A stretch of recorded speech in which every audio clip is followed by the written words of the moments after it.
प्रिय बच्चों, हम लोग हरिवंश राय बच्चन जी की कविता नीड़ का निर्माण फिर पढ़ रहे हैं। मंजरी पुस्तक की पृष्ठ संख्या 89 खोल लीजिए और ये दूसरा पद्यांश देखिए।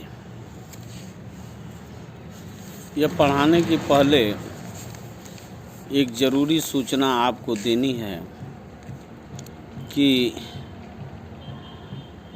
जो कंप्यूटर द्वारा निकला हुआ राशन कार्ड है आपके पास, उस राशन कार्ड का फ़ोटो स्टेट की कॉपी कक्षा 6, 7, 8 सबके लिए, जिनके पास ये मोबाइल नहीं है, वीडियो नहीं है, आपका धर्म होता है कि ऐसे अपने सहपाठियों को भी बता दें कि कॉलेज में अपने राशन कार्ड का फ़ोटो स्टेट करा करके क्लास टीचर, कक्षा अध्यापक के पास जमा कर दें। जैसे मैं आपका क्लास टीचर हूँ कक्षा 8 का, तो कक्षा 8 के बच्चे अपने राशन कार्ड का फ़ोटो स्टेट कॉपी हमारे पास जो कंप्यूटर से निकला हुआ है नया कार्ड, वो हमें कॉलेज में आकर के 9:30 10 बजे वो हमें दे दें। ये बहुत ज़रूरी है। इसी पर कपड़ा वगैरह जो कॉलेज से मिलता है वो मिलेगा। अब ज़रा पृष्ठ संख्या 89 मंजरी का देखिए। दूसरा पद्यांश। किंतु प्राची से उषा की मोहिनी मुस्कान फिर नीड़ का निर्माण फिर नेह का आह्वान फिर। यहाँ तक हम लोग पढ़ चुके हैं। प्राची माने पूर्व दिशा, पूरब की दिशा। उषा माने भोर की मन को मोहने वाली मुस्कान, अर्थात धीरे धीरे वातावरण प्रकाशमय हो जाता है। कितनी भी बड़ी आंधी आती है, तूफान आता है, हम सभी पशु पक्षी सभी उस आंधी तूफान का मुकाबला करते हैं। घर द्वार आंधी तूफान में बह जाता है, विनाश हो जाता है। फिर से नए नए घोंसलों का निर्माण चिड़िया करती हैं, और हम मनुष्य लोग भी जो सैलाब से, बाढ़ से घर द्वार नदी में बह जाता है, फिर से नया घर रहने के लिए बनाते हैं। हमारा उत्साह और हमारा उल्लास कभी कम नहीं होता। आगे देखिए। बह चले झोंके की कांपे बह चले झोंके की कांपे भीम कायावान भूधर, जड़ समेत उखड़ पुखड़ कर गिर पड़े टूटे बिटप वर। हाय तिनकों से विनिर्मित घोंसलों पर क्या न बीती। जब आंधी आती है तो बड़े बड़े झोंके बहने लगते हैं हवा के,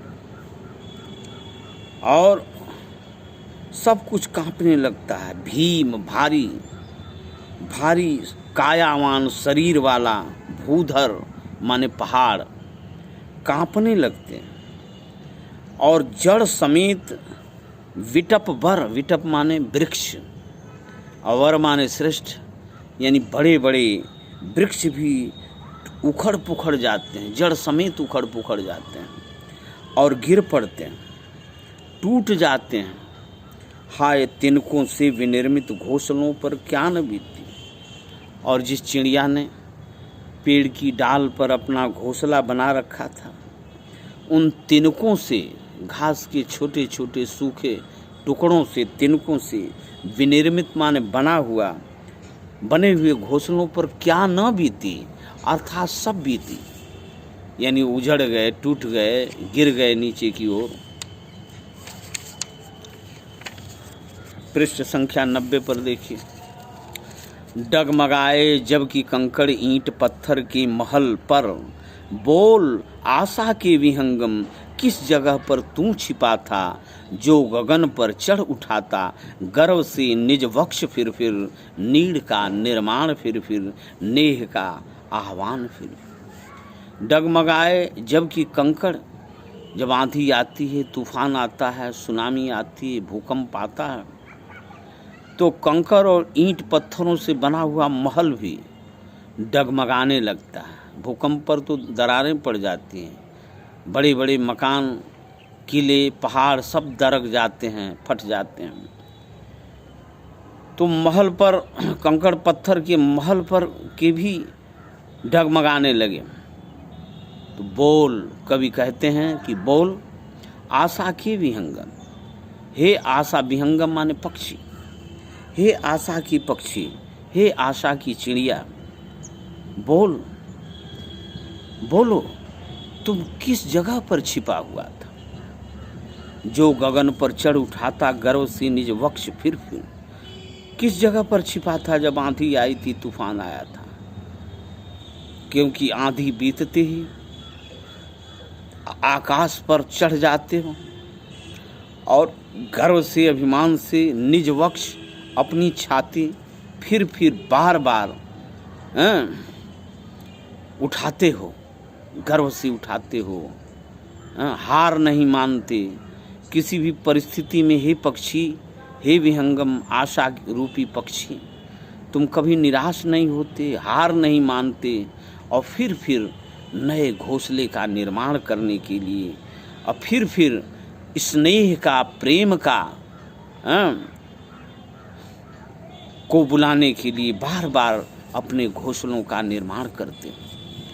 इस कविता से हम सभी श्रोताओं और पाठकों को यह सीख मिलती है कि पक्षियों की तरह जिंदगी में आने वाले दुखों से, तकलीफ़ों से, कठिनाइयों से, जो आंधी के समान हैं, उनसे हमें घबराना नहीं चाहिए, धैर्य बनाए रखना चाहिए और दिनों दिन उमंग और उत्साह के साथ परिश्रम करना चाहिए।